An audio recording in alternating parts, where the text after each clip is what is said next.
Diba, ang bilis niya, part 2 na tayo. Natanggal ng gulong at pinalitan na kaagad. Na dapat may extra gulong tayo para pag na ganyan nasiraan tayo o naplatan, mabilis tayong makakapagpalit. Kung hindi, maghahanap pa tayo ng vulcanizing dito. Ang layo, diba? Dahil nga, nandito kami sa may gasoline station. Nasa gasoline station.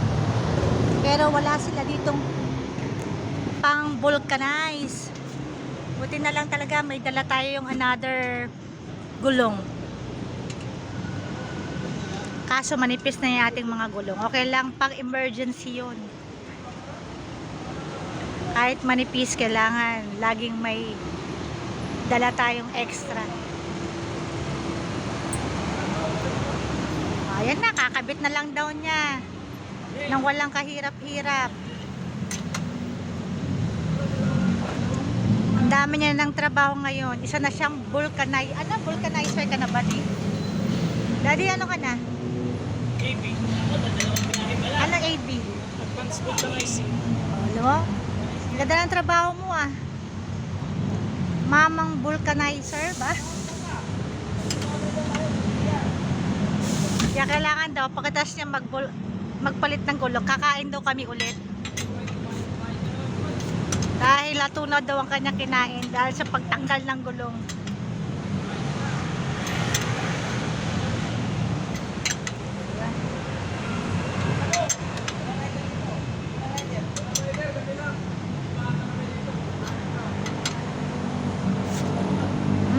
Tayo ay nanonood lang.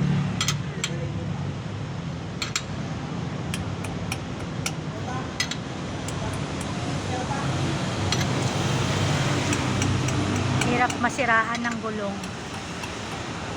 Flat. At maghanap tayo ng malapit-lapit na vulcanize. Para yung ating isang gulong, ayan ang isang gulong namin. Yan ang tinanggal na gulong. Dahil flat yan. Flat siya eh. Kasi nga manipis na. At pero may lagi kami may extra dahil nga para pag emergency. Dahil manipis din yung gulong, at least di ba? Pag emergency may kapalit. Luma na kasi mga gulong natin, mga lola.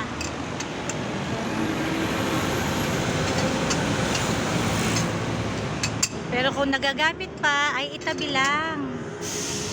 Ngayon pa lang namin nagamit. First time namin nagamit. Ayan yung gulong Diba? Ang bilis siya magpalit. Parang kala mo, mekaniko. Diba? Tapos na. Kaya, kailangan, don't be sad pa rin. Always happy pa rin. Okay na. Ayos. Bye.